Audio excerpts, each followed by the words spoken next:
Welcome to an all-new On the Mark TV and radio from Westfield Community Programming, 89.5 FM WSKB, and our media partners at Agawam Media and Southwick Community Television. I'm your host, Mark Auerbach, in an alternate studio today, and my first guest is journalist Dusty Christiansen. He teaches journalism at UMASS, but he's known as being an investigative reporter and working for a variety of organizations. You probably read his stuff in the Daily Hampshire Gazette or heard his stories on New England Public Media and other things. And Dusty is one of those investigative reporters who really digs up and explores a lot of fascinating stories that happen not only here in Western Massachusetts, but around the globe. I'm also fascinated with the idea that that Uber and Lyft drivers could unionize because their working conditions are pretty awful. They receive low pay, long hours, and at the moment, they're considered independent contractors here in our state, which is something that a lot of companies attempt to do in order to get around having to allow their workers to join a union. I myself was somebody who helped unionize the Daily Hampshire Gazette back in 2018. I'm now a part of the Massachusetts Teachers Association as a faculty member at UMass. Our union, the MTA, is fully backing that MCAS ballot question. And obviously, a lot of folks in organized labor are going to be paying attention to this one with the Uber, Lyft, and other rideshare drivers as well. I mean, I'm a real fan of unions because I covered the arts, and Actors Equity has provided so much protection for the theater community, particularly during COVID and during the AIDS crisis. People that got access to a lot of medical care by being members of the union. And sure, they had to pay dues, and the union typified or defined who was a professional actor and who wasn't. If you were in the union, you were considered a pro. Otherwise, you were considered an amateur. And as a result of that, I've become a fan of unions and what they can do for their employees. Even though as a business person, I would not want the people working for me to necessarily want to form a union. It allows for greater democracy in the workplace. It allows workers to have a voice over the place where, let's be honest, we spend a huge chunk of our lives. I mean, we spend a full third of our days, 5 days a week, if we have a 40-hour job, at the workplace. And yet it's one of the places for the vast majority of US workers where you have no say over your working conditions. Most workers here in the United States and in Massachusetts too are considered at-will employees, which means that their bosses can fire them for anything without providing any sort of just cause for it. Never mind that they have no control over their wages, their vacation time, their paid time off. So unions really are a driving force for democracy in this country. Where can people find out more about the ballot questions, the pros and cons of each one before they go to the polls? That's a great question. I know that every year we have ballot questions on the ballot. There is a pamphlet put out by the Secretary of the Commonwealth's office. They allow the pro and anti sides of any particular ballot question to put their case out to the world, and so that people can be informed. I'm sure you could also find that pamphlet on the Secretary of the Commonwealth's office. There's also some really great news coverage going on about those ballot questions. I'm sure we will have some at the Shoestring, where I'm an editor, a local news outlet. There's also New England Public Media. The local newspapers are doing great jobs covering the respective sides of this campaign. I know that my colleagues at NEPM are focusing on all five, and are going to have articles and radio pieces up sort of delving into the respective sides of each ballot question. So folks should definitely be paying attention as November approaches here. And I would say to people, pay attention more to what New England Public Media or the Shoestring or the Republican or the Westfield News is saying, rather than watching a Facebook feed or a Twitter feed, because there is so much incredible misinformation on social media. There sure is. And what separates us news reporters from social media posters or bloggers is that we are committed to getting to the truth, hearing all sides of a story. And let's face it, and the chances that we get it wrong, sometimes, like all humans, we get it wrong. We're committed to correcting our mistakes. And I think that separates us from all that misinformation online.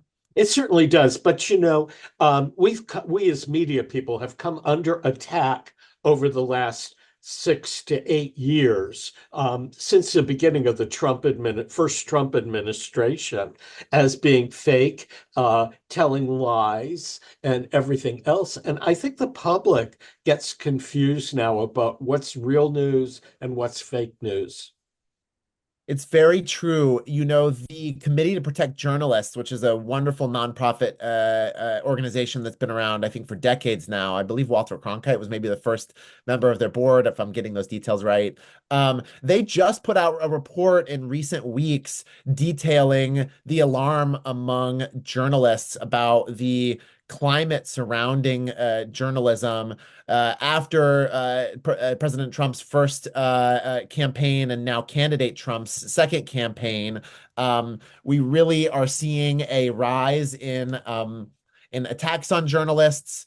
You know, thankfully, we live in a country that at the moment where at the moment journalists aren't facing significant threat of violence, but that is something that happens globally, and it is something that happens in a lot of the countries where Donald Trump has expressed open admiration of their leaders. I'm thinking places like Russia or maybe Hungary, and so. It's definitely something that we're paying attention to as journalists. I see increasing vitriol directed towards us investigative journalists in particular. And we're going to continue doing our jobs no matter what the circumstances. But obviously, we prefer to have a world where not just journalists, but whistleblowers and those seeking transparency are protected as well. I don't want to let the Democrats off the hook either. They have prosecuted whistleblowers in the past as well. We're continuing to see the deaths of dozens upon dozens upon dozens of journalists in Gaza right now. It's definitely a concerning trend worldwide, and it's what we have to live with as journalists. You're teaching young journalists to learn their craft, learn their art of being a journalist and going out there in the world and functioning. The young students that you have, are they aware of the world in which you and I work every day? I try to make them aware. We talk in the very last class of every semester about why we unionized at the Daily Hampshire Gazette, the poor working conditions that we faced, the as well as the attacks on the Fourth Estate, both from corporate consolidation, companies like Gatehouse or hedge funds like Alden Global Capital, gobbling up newspapers and stripping them for parts. But we also talk about the positives. I never want to leave people in a place of darkness without any sort of solution. And, we were talking about unions earlier. Workers can take matters into their own hands and fight to protect the things that they know are important and love. And obviously, for us journalists, that is the Fourth Estate. That is our industry seeking truth. And so I think it's incumbent on us as journalists to really come together and to fight for better transparency in our state and across the country and better protections for ourselves and for a healthier news ecosystem. I think given that this stuff is in the news a lot of my students are aware that it's a challenging time for journalism,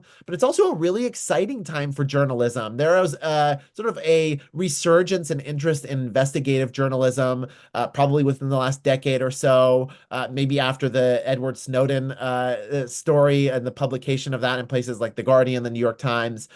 There really has been a surge in interest in journalism. Students are hungry to dig after the truth, and a lot of my students seem undeterred by the challenges that are in front of them.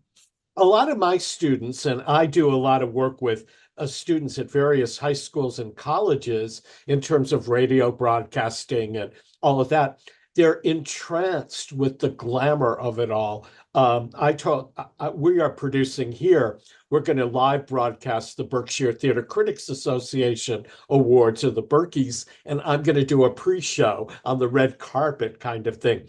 And this is their dream job, interviewing celebrities. And I have to remind them that It's a part of the job, but we have a bigger responsibility as journalists, and it's not all glamour and tuxedos and celebrity.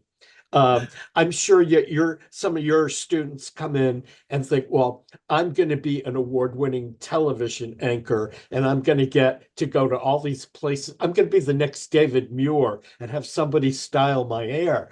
But there's so much more to it.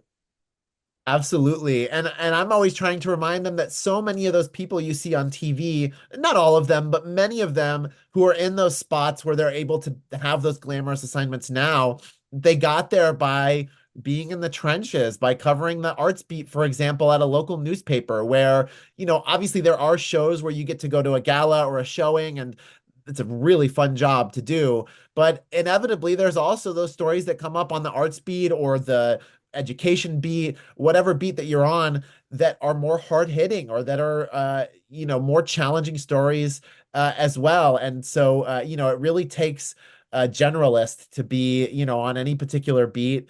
And I think students, I'm sure yours do as well. They really understand that, and I think that there is a lot of criticism of this generation for being so on social media. But I have to say that oftentimes I think what that means for my students is they also are doing a lot of reading online, maybe more than we as the older generations give them credit for, and really understand these things pretty well.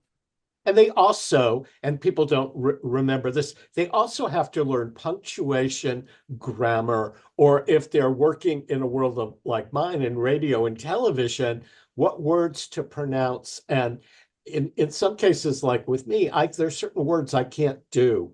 So you have to work around them. And you have to remember, as a radio person or TV, sound and visual are as important as the word. You're teaching them all of that. And, oftentimes we forget that foundation that we all learn can help us in a variety of ways.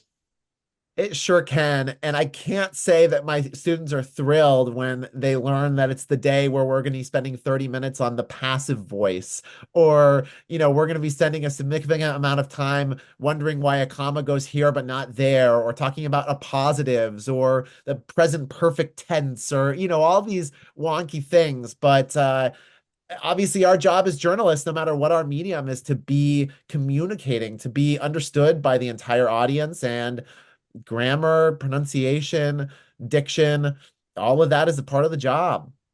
And you can't learn that in a textbook. I've learned that now from personal experience. Any journalism textbook cannot teach you the nuances that we have to do to do our work.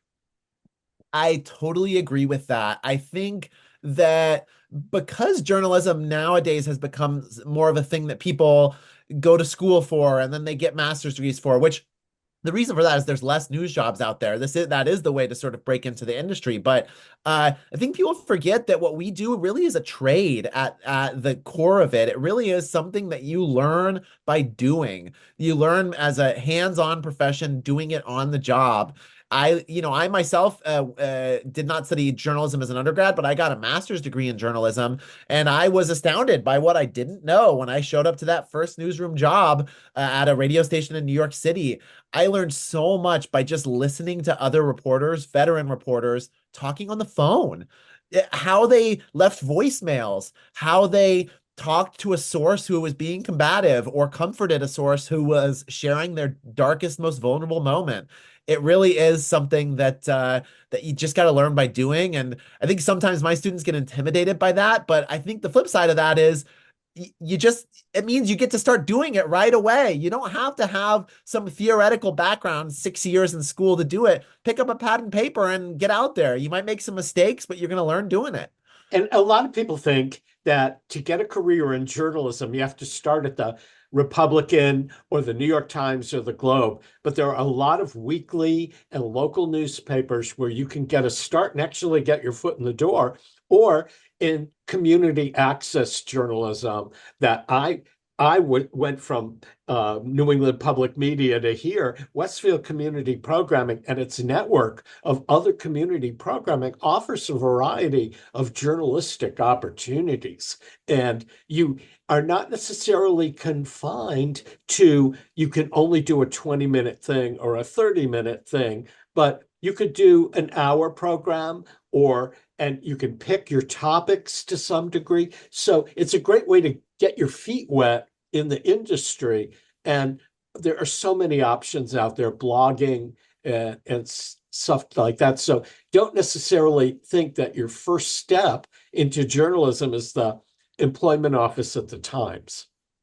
I think that's so true. And you know me, I'm a local journalist through and through. I have written for national outlets, but a lot of my focus is on the local level. And I think some people look at that and they say, oh, local news. Yeah, the cat stuck in the tree, right? The firefighters going to get the cat up in the tree, like stories like that. There's a wonderful comedy show, on, I believe it's called Mr. Show, on years ago, where they had a great bit where they did international local stories on the international level. And, it would be things like today in Gaza, a cat was saved from a tree, Yeah. but in reality, so many of the biggest stories emerge from local journalism. Places like the New York Times and the Boston Globe, let's face it, they read local papers to get a lot of their stories that are based in places where they are not located. Oftentimes they steal those stories from us local journalists. There's a tendency to maybe think that local journalism isn't as sexy as being Woodward and Bernstein at the Washington Post, but I'm here to tell you that it is, as you know very well, it is where all of it is at. All politics is local. So much of everything is local, and it really begins on that local level. So get out there and be a part of that community newspaper that just covers your little village and wherever you live, or that regional newspaper. I can tell you that I got a better experience in journalism at the Daily Hampshire Gazette than I probably would have ever gotten at some bigger newspaper, because you're really forced to get out there and be a part of the community. And it's important to be a part of the community and to know people when you walk down the street. And there are oftentimes great news sources for me, when I go to a performance at a theater, people will come up to me and tell me something that's going on in another theater. And it opens up a door of opportunities for things I can cover. We only got a couple of minutes left, but I've been a part of this news thing, the shoestring. Tell That's me right. about it and I'm fascinated by it and I do read your stuff. Tell people what it is and how they can find it. Absolutely. We're at the shoestring.org. We are a local news magazine, alternative news source, independent. We're almost entirely funded by our readers. You can find us at the shoestring.org. If you love what you see there, consider becoming a subscriber and donating. There is no paywall. All the content is free. So we really rely on our readers. And I think what separates us is that we focus largely on deep dive stories. That means investigative reporting. That means expansive profiles. We, for example, spent a number of days up in one of the smallest towns in Massachusetts, Leiden, up in Franklin County, hanging out with local activists there who were trying to institute a good government movement amid a police corruption scandal there. We're following the money, whether that's in local politics or business or where have you. We really try to separate ourselves by breaking big, important stories that other outlets aren't doing. And we're really committed to digging for the truth, not, as the sort of journalism cliche goes, comforting the afflicted and afflicting the comfortable. We're out there trying to do our best to dig for uncomfortable truths here in Western Mass. And I hope people enjoy it. We're a very small outlet at the moment, run by just a few people and a dedicated group of freelancers. If you're a writer looking to write, get in touch with us. We pay well for freelancers in the region. Or if you're a reader, sign up for our newsletter and consider donating. We could use your support. I find it refreshing. I love some of the stories that you do, and there's stories that you're not going to see anywhere else. That's right. I think we are not set up to be the daily news organization that the Republic and the Daily Hampshire Gazette are, even the NEPMs. Those outlets are really great at what they do, and they've got some great journalists working there. Where we separate ourselves is that when you click on the shoestring, you're going to come across articles that you didn't see anywhere else and that you wouldn't have seen anywhere else. That's true. One last question that somebody asked me to ask you. They hear Sure. you on radio, they read you. Do you prefer to do print or radio or television?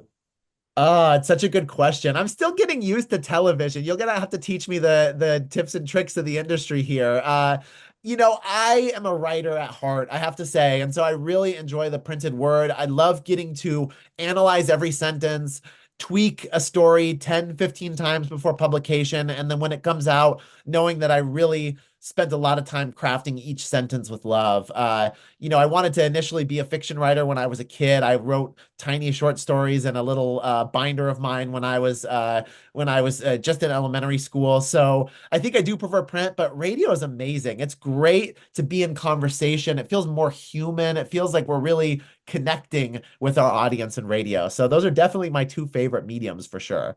Well, I hope that all of our listeners and viewers today get a chance to read Dusty Christiansen's work in the shoestring or hear him on New England Public Media. Dusty, it's always a pleasure to chat with you. You have to come back again soon. As soon as you want to have me, I'm here. Thanks for having me on today. That sounds great.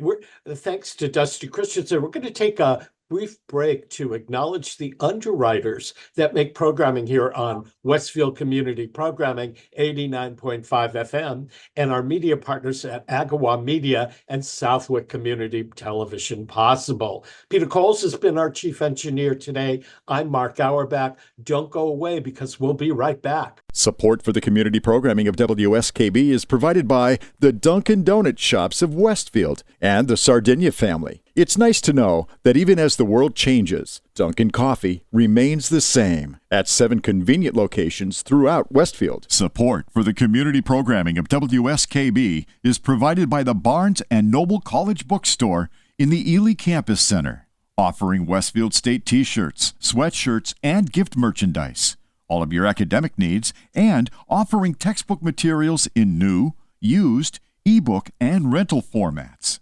Available at the bookstore on campus or online at westfieldstate.bncollege.com. Wednesday mornings start off right from 6 to 8 a.m. with Tina Gorman and Wake Up Wednesday. Community Radio 89.5 WSKB. Live from Studio 120 at Westfield Technical Academy, this is WCPC Channel 15 and 89.5 FM, WSKB Westfield. Welcome back to On the Mark, everyone. I'm your host, Mark Auerbach. Peter Coles is our chief engineer today. And in this second half of today's program, we're chatting with Westfield News editor Mike Ballway. And most of you in Westfield, or all of you in Westfield, should either be subscribing for home delivery of the Westfield News or reading it on Mass Live and Westfield News Online. And the Westfield News has been a part of the community since way before us. Yeah, back to the 1920s, I believe. And it is one of the few daily papers left in Western Massachusetts. And unlike some of the other daily newspapers that you might read, you're not going to find global coverage or even national coverage necessarily in the Westfield News, but you're going to find out about how we're going to protect the North Pond land or educator questions the cell phone policy in the public schools. You're not going to read that in the Boston Globe or the New York Times or watch it on with David Muir. It's not going to be his lead story. But it's important news to you, and it takes place in Westfield. Mike, it's always good to have you on the program just to give us a great local perspective of what's going on. So we're heading into election season. That's right. There's a million festivals happening in Westfield and the surrounding towns during the fall. What are the big stories for you right now? Well, I think you just hit two of the big ones. I mean, and as you said in your introduction there, what we do as a newspaper is we cover Westfield and Southwick and a couple of the surrounding towns. We don't want to send a reporter out to, if there's news happening, we're not going to send a reporter out to Northampton or Springfield or Boston or Washington, D.C. We want to get the local perspective on it. And such a big important thing for us is the local arts scene, the local family-friendly events that people can go to on the weekend. If you want to know what's happening in Westfield, where you can take your kids, where you can go and see some local art, Westfield News is going to tell you that. And then, as you mentioned, the other big thing that's going on right now is the election. And we've all, unless you're living under a rock, you know what the presidential election's all about. You're paying attention to what Mr. Trump is saying, what Ms. Harris is saying, and what the vice presidential candidates are saying. But you might not know. We've got an election for U.S. Senate on the ballot in Massachusetts. We also have in Westfield, you've got an active election for state representative. It's going to be a very hard-fought election, I think, with two very good candidates: your current state rep Kelly Pease and City Councilor Bridget Matthews-Kane. Both of whom have extensive experience in local politics, and they're both, in my opinion, good candidates. And so it'll be interesting to we'll be covering that. I don't know how much coverage of that you'll see anywhere else but the Westfield News. And then for people who live in Southwick and some of the hill towns, we've got a contested race for state senate. Senator Mark, who just became a senator 2 years ago, has an opponent, and so we're covering that story as well. And again, I'm not sure how many other outlets are covering those local races, and those local races do make a difference. I mean, they do make a difference because all right, all of us are concerned about who's going to be the next president, but if you're not concerned about the down ballot and who's going to be your next senator or congressman or mayor or select person, a lot of the decisions that get made in Westfield or Southwick or Granville that may really impact your life as much as what's going to happen on a national scope. That's absolutely true. I mean, we've got a. I was just before I came into the studio today, I was working on tomorrow's newspaper, and I was looking at a couple of stories that came out of the State House News Service, which is a Beacon Hill newswire that we subscribe to, and they, one of the things they're covering is the Massachusetts gun law that was passed this year by the state legislature, which is to say by your local elected representatives, who are not, the attention-grabbing presidential or even Congress or U.S. Senate candidates, but they are people who matter. And who you send to Beacon Hill, who you send to Boston to represent you in the state legislature does matter. And then, as you mentioned, mayors and select board members. One of the things that we cover that I don't think anybody else covers, anybody at all, is we do a lot of coverage of the Planning Board and Conservation Commission here in Westfield, and in Southwick too. And if you want to know what's happening in your community, what's literally in your community around the corner from you, who's going to be building a new apartment building, who's going to be bringing in a new self-storage facility. That's been the big one this year. Self-storage facilities and contractor yards. And, these are businesses, so they employ people. They contribute tax dollars to the local economy, to the local government. But they also bring traffic. And in some cases, they mean clearing forested land, so there's an environmental impact as well. And that all comes out at the Planning Board and at the Conservation Commission. And, the folks who've lived in Westfield for many years think back to what the North Side looked like 20 years ago, 40 years ago, and what it looks like now. And all those new businesses, all those new developments, those all came through the Planning Board process, and they were covered by the Westfield News. And if you want to know, when's the right time for you to speak up to support or oppose one of these projects, you're going to learn about that in the Westfield News. I think people take for granted the Westfield News sometime. I live in Long Meadow. We don't have a Long Meadow Daily News anymore. We don't even have a Long Meadow Weekly News, which the Westfield News Group, before it got sold to the Reminder, had. So I can either get some news out of the Reminder, which has to cover a broad region of things, or the Republican, which has to cover a broad region of things. But I don't often get the specific Longmeadow news unless I look for it online.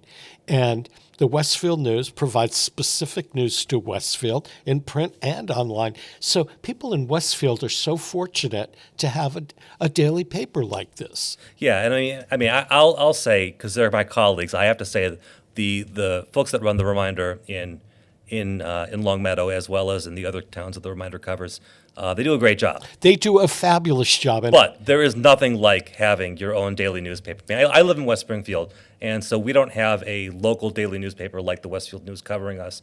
Like the same way. We have a weekly newspaper in town, which does a fine job. We have the Reminder also, which I work on, which does I think a decent job. But we don't have anything quite like what you have in Westfield and Southwick. I'm not putting the Reminder down in any way, but they have to cover Longmeadow and East Longmeadow in one edition. Oh, certainly. So they're covering two towns, and they can't always dig deep the way the Westfield News can dig deep in Westfield. And so I think it's very fortunate. How often you're the editor of the paper? How often do you get to write? Well, so I'm editor of this paper and also of the Penny Saver, which is our weekly paper, which is a lot like the Reminders, and I'm also editor of the Agawam and West Springfield edition of the Reminder.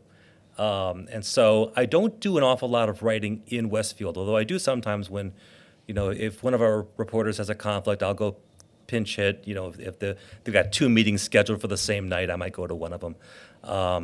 But most of my writing I do in West Springfield.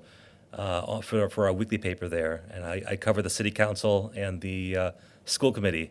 So, probably about one or two stories a week I'll end up writing. Yeah, you got into journalism to be a writer and a reporter. I did. So I just wondered, the industry has changed so much. And we get a bad rap from the top coming down about fake news and, all the media can't. And there's so many more challenges nowadays being a reporter. Every time I go to cover something, I'm always worried that I'm going to be attacked if I don't tell the truth or if I do tell the truth. And I never felt that way before, but I see the attacks and the negativity from the top coming down. It's changed sometimes my scope of writing.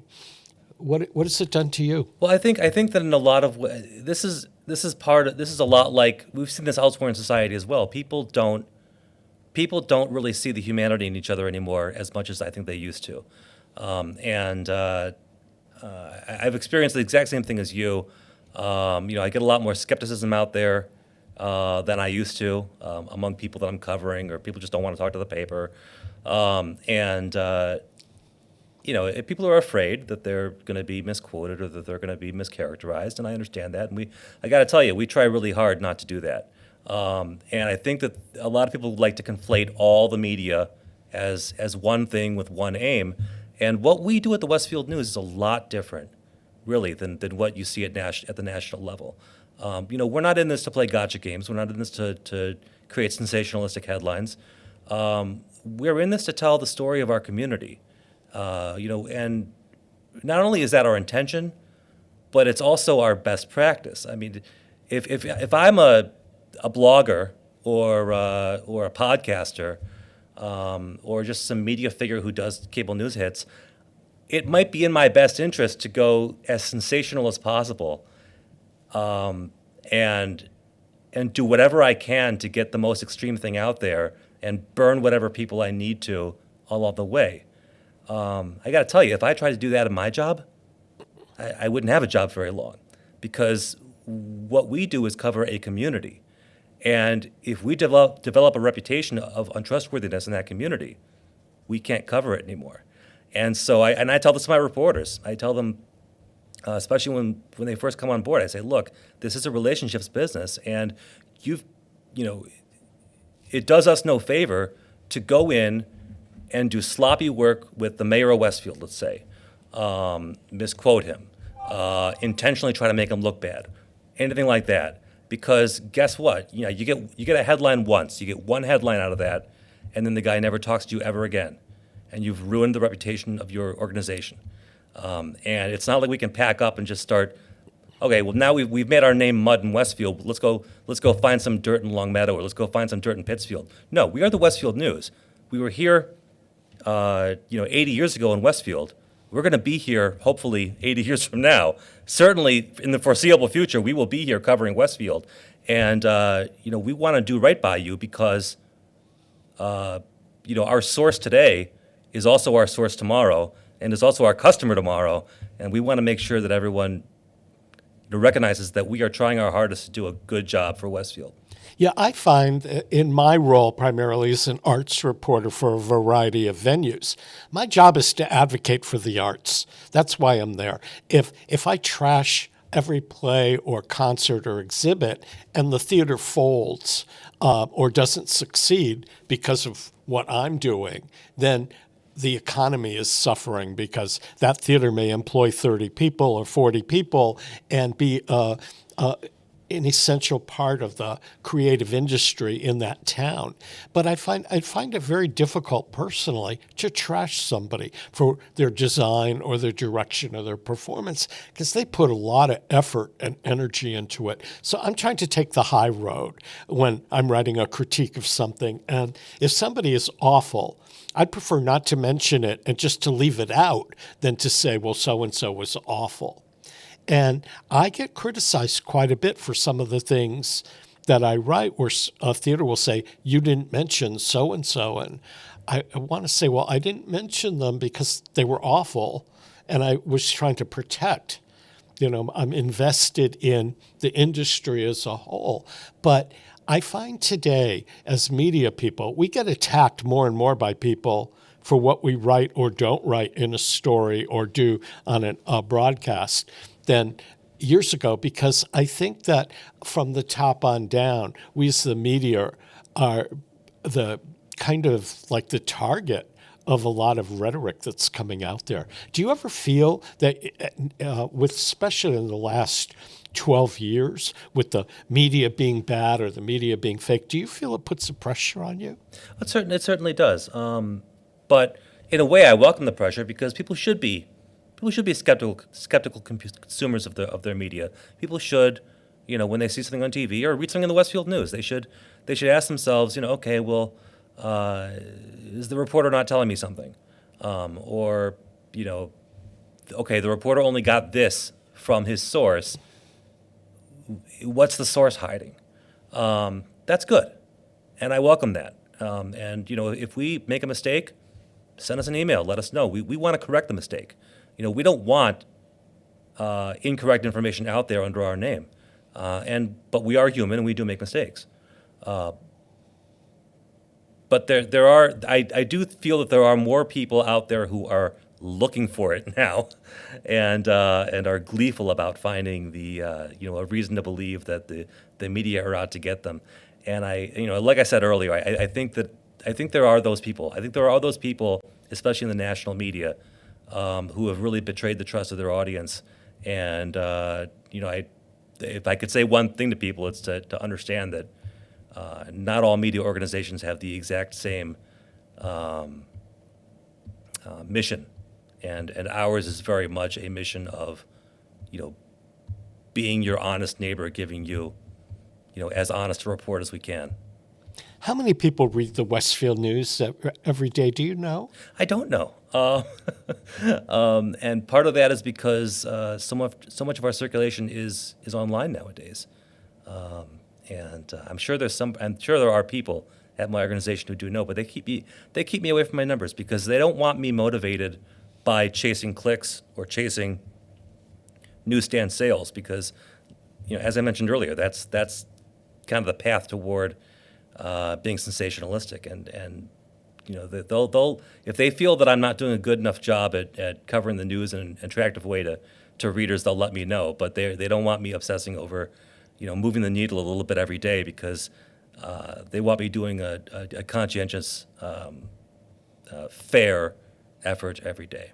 But you don't know whether more people are reading in print, let's say, than reading it on their laptops or on their phones. I think we're getting more online now than we are in print.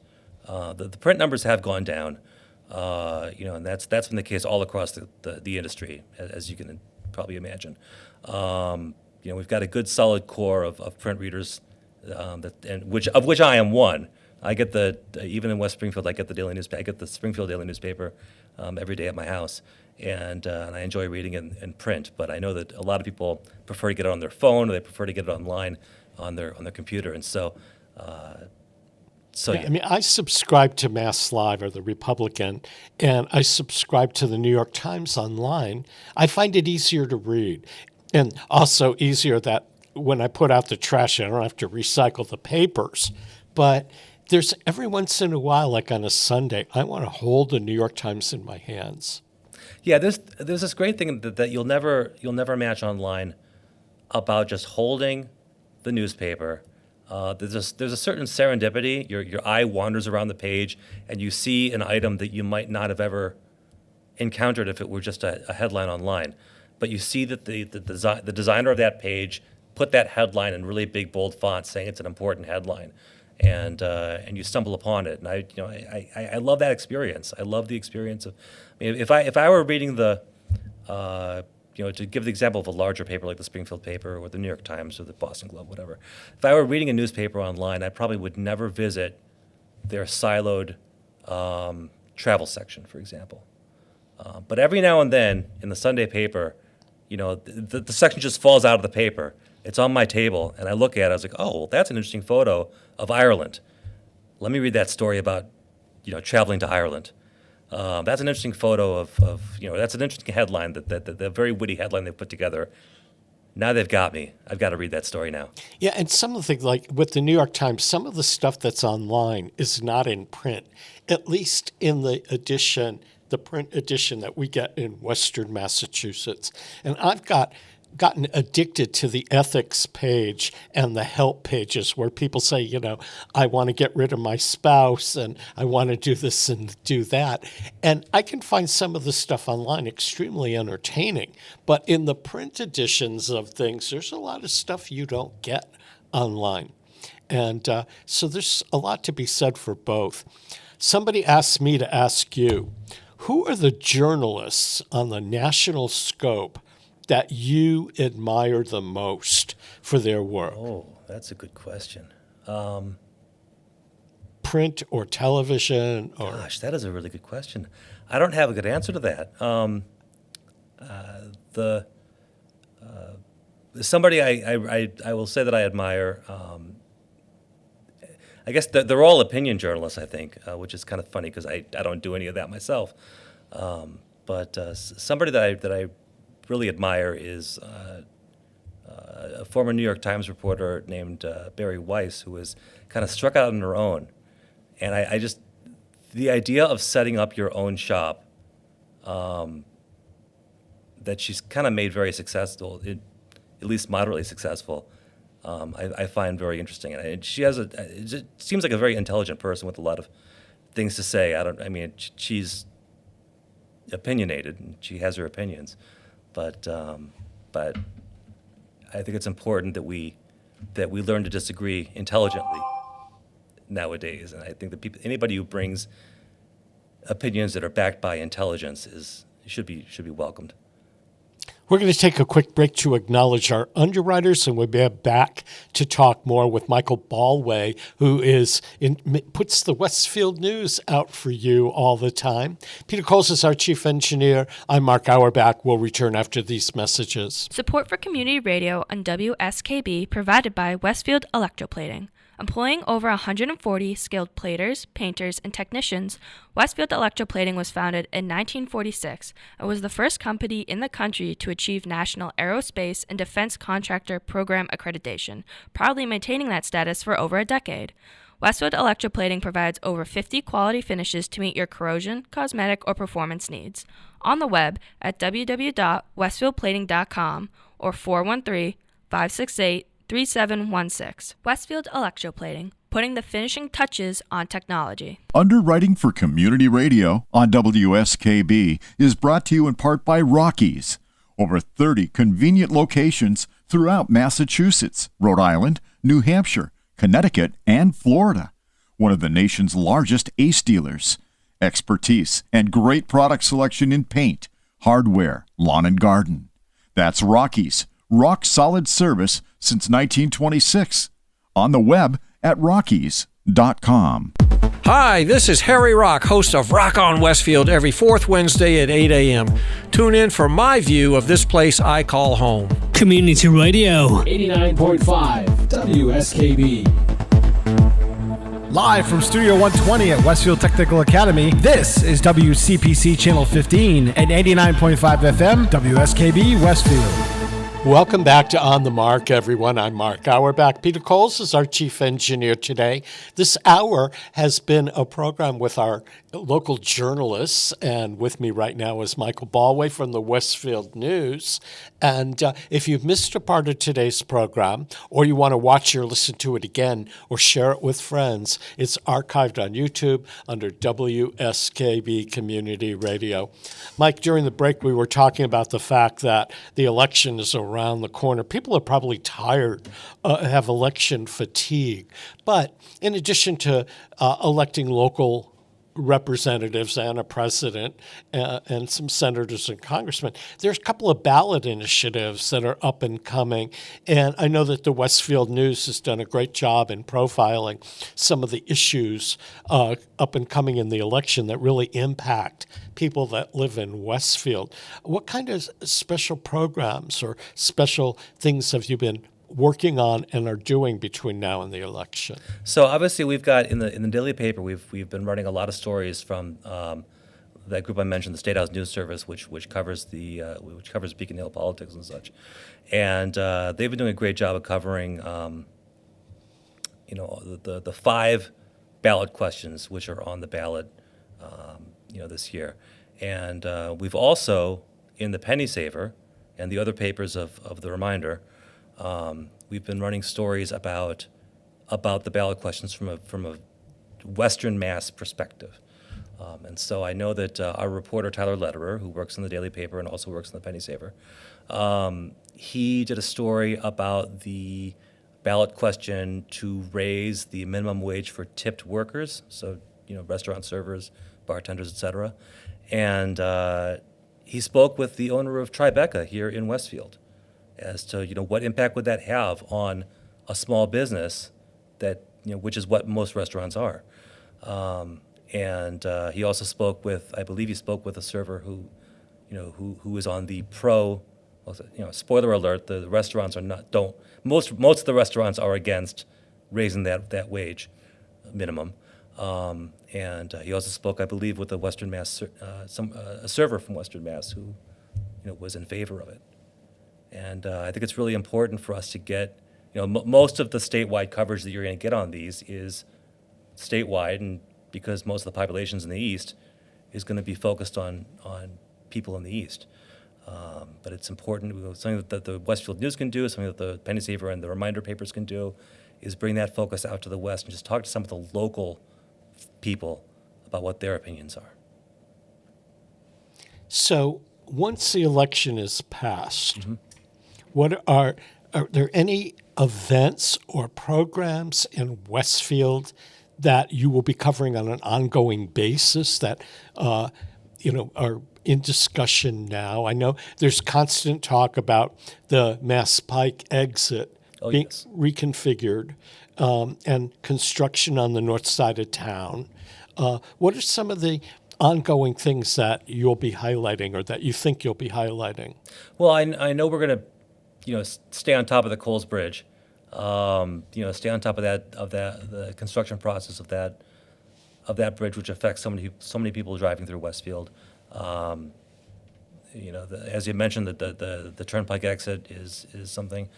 We're keeping our eyes on the proposal if people remember to bring in a giant data center to Westfield. If you remember, that was a big talking point maybe 3 years ago, and that seems to have stalled a little bit. And people are, but there has been some movement on Beacon Hill to pass some state legislation that would create a more favorable, I believe, tax environment for data centers. And that's something that some of the local legislators have been working on. with an eye toward benefiting Westfield. And so that's something that we'll be keeping an eye on whenever that comes, closer to a vote. But yeah, that's. But other than that, gosh, there's just so many things going on in Westfield. It's hard to remember what they all are. Another question somebody asked: how many people write for the Westfield News, full or part-time, in the Penny Saver? Oh, that's a great question. We have a newsroom. Our little group, which produces stories for the Westfield News daily paper, the Penny Saver, which is a weekly paper, free weekly paper, and the Agawam West Springfield edition of the Reminder. So, producing stories for all three of those, we have 3.5 reporters. So 3 full-timers and 1 half-timer.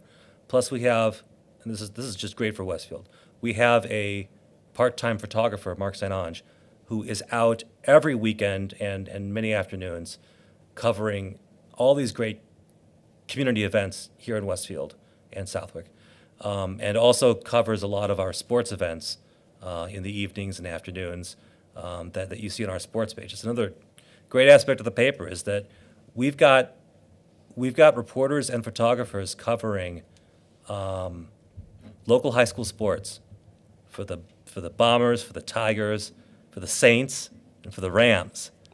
And if you've got kids in the system, or you're just a fan of local high school sports, you're not going to see this level of coverage from anybody else. And most towns that don't have a daily newspaper, they don't get this level of coverage. And I don't know what it's like for you, but when I was a kid, to see your name in the paper for the Glee Club or sports was just so cool. It is. And now it's so difficult to do. Exactly. Yeah, and it's not even, they're on Mass Live, but then they're also in this print edition, and all the time we have parents showing up at our office at 181 Root Road here in Westfield. People showing up at our office saying, "Hey, my kid was in that wrestling match that you did the photo spread for last weekend. Can I pick up 5 copies of the paper?" Yeah. Sure. Yeah, come on in. It's what we do. We love shining a spotlight on that great local news. And so like I said, we have 3.5 reporters. We have a full-time sports editor. Chris Putz does a great job.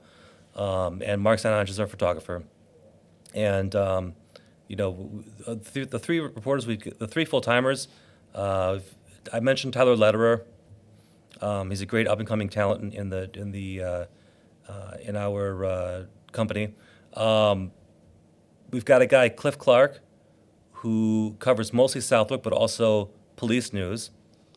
So that's another thing we do that you don't see in a lot of places. We've got a very robust coverage of crime and court cases here in Westfield, and he also compiles the daily police log, which is great reading. My favorite read. If you want to know what's happening in your community, if you want to know why there were sirens on your street, that's where you got to go. That's what I missed from the old Longmeadow News was the police report. That was the best read in town. It is, and so he works on that, and then and he's a great journalist who's been around for a long time. He's done just about every job in this industry. He's been a publisher. He's been in sales. He's been an editor. He's more qualified for my job than I am, and he's just taking all that experience and pouring it into his reporting. That's what he wants to do. So he's at a point in his career where he's doing what he wants to do, and he wants to be a great hard-nosed reporter, and I love it, and we're all benefiting from it. And then the third, really the first reporter that we have is Amy Porter, who's been doing this for the Westfield News for years. Yeah, and she's our city council reporter. She's our school committee reporter. She covers the school system in Westfield and does a great job. And every week, she's got at least one great school story that brings you into the building and shows you the cool things that are happening at the technical academy, at the high school, at the elementary schools. I mean, she does a great job of, and I've always felt this way about the school. My wife's a teacher. I love teachers. I love school. my 10-year-old self would not believe I'm saying this, but I love what happens in schools. And it's so sad. One of the great tragedies, I think, of our age is that in the name of security, which I understand, but in the name of security, we've closed off these school buildings, and the general public does not get as much of an opportunity as they should to see what's going on inside these buildings. And I know that this station does a great job. You get the superintendent on here doing a whole show about what's going on in the schools, and that's great. Yeah, I taped a show this morning with the show choir. Yeah. And they sang in here. It was great. Yeah. We're out of time, Mike. All right. We've been chatting with Mike Ballway, who is the editor of the Westfield News. You can find it online. You can find it in print. I want to thank you for being here. Well, thank you very much for having me. And this wraps up this edition of On the Mark TV and Radio. Peter Coles has been our chief engineer. We'll see you next Wednesday with an all-new edition of On the Mark.